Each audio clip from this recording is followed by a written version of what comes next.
ನೂತನ ಸಂಪುಟ ವಿಸ್ತರಣೆ ಕಸರತ್ತು, ಸಿಎಂ ಡಿಕೆಶಿ ಜೊತೆ ಸುರ್ಜೇವಾಲಾ ಸಭೆ, ದೆಹಲಿಯಲ್ಲಿ ಬೀಡು ಬಿಟ್ಟ 24 ಶಾಸಕರು.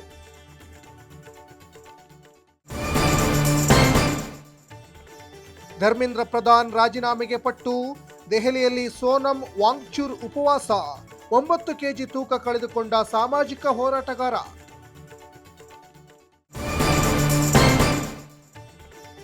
ಡಾಕ್ಟರ್ನ ಕೊಂದು ಮಗನ ಹತ್ಯೆಗೂ ಯತ್ನ, ಧಾರವಾಡದಲ್ಲಿ ವೈದ್ಯ ಪತ್ನಿಯಿಂದಲೇ ಭೀಕರ ಕೃತ್ಯ, ಕೊಲೆ ಮಾಡಿ ಮೊಬೈಲ್ ನೋಡ್ತಾ ಕೂತಿದ್ದ ಡಾಕ್ಟರ್.